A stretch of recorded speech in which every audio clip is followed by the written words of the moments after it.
Hey everyone, in today's quick guide, I will show you how to run a specific profile as administrator automatically inside Windows Terminal. This is super helpful if you always need admin access for PowerShell, command prompt, or even WSL instead of right-clicking and selecting Run as Administrator every single time.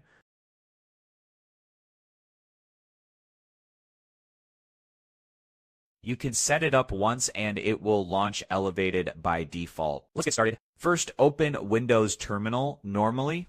Once it's open, click on the little down arrow next to the plus tab button at the top. From the dropdown, choose Settings. This opens a new settings window where you can see all your terminal profiles listed on the left side. Pick the one you want to run as administrator, for example, PowerShell or command prompt. Click on that profile. Now scroll down a little until you see the option called Run this profile as administrator. Just turn on the toggle next to it. That's it. Now every time you open this specific profile, it will automatically ask for admin permission. Let's test it real quick. Close the terminal completely, then reopen Windows Terminal.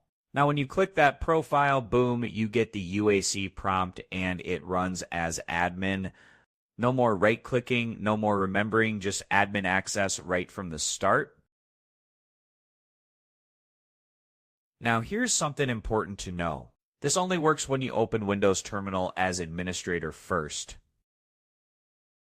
And that's it. A simple way to run a profile as administrator in Windows Terminal. If you found this helpful, give it a like, maybe subscribe, and let me know in the comments what other Windows tricks you would like to see. Thanks for watching, and I will catch you in the next video.